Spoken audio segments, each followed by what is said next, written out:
Hello guys, so dito na naman po tayo sa The Basement.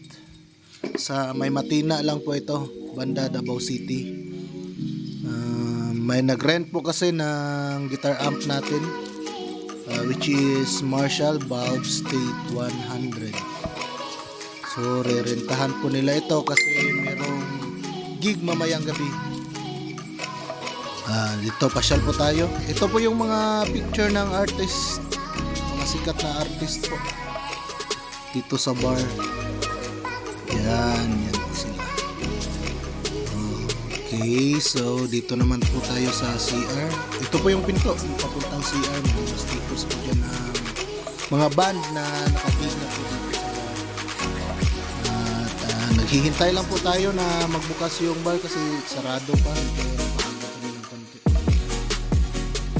So, ito na po. Pasok tayo. Tara. Okay, ito na po na plaster na po yung ano natin. Yung yan po yung re-rentahan nila yung Marshall. Ano po, napakaganda na scooter. So, yan po si Boy Busdak. Nag-soundcheck po siya sa E-drum Alice's.